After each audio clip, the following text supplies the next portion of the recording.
Indian premier league 2025 టైటిల్ను గెలుచుకోవడానికి sun Risers Hyderabad ప్రధాన పోటీదారులుగా నిలవొచ్చని Australia మాజీ కెప్టెన్ మైకేల్ క్లార్క్ అభిప్రాయపడ్డారు. బలమైన బ్యాటింగ్ విభాగం, తాజా మార్పులతో హైదరాబాద్ జట్టు మరింత శక్తివంతంగా కనిపిస్తుంది అన్నారు.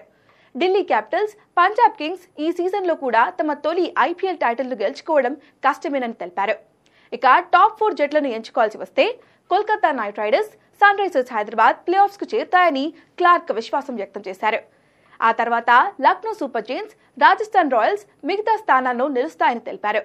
అయితే సన్ రైజర్స్ హైదరాబాద్ జట్టు ప్యాట్ కమిన్స్ నాయకత్వంలో టైటిల్ గెలుచుకునే అవకాశాలు ఎక్కువగా ఉన్నాయని క్లార్క్ అభిప్రాయపడ్డారు.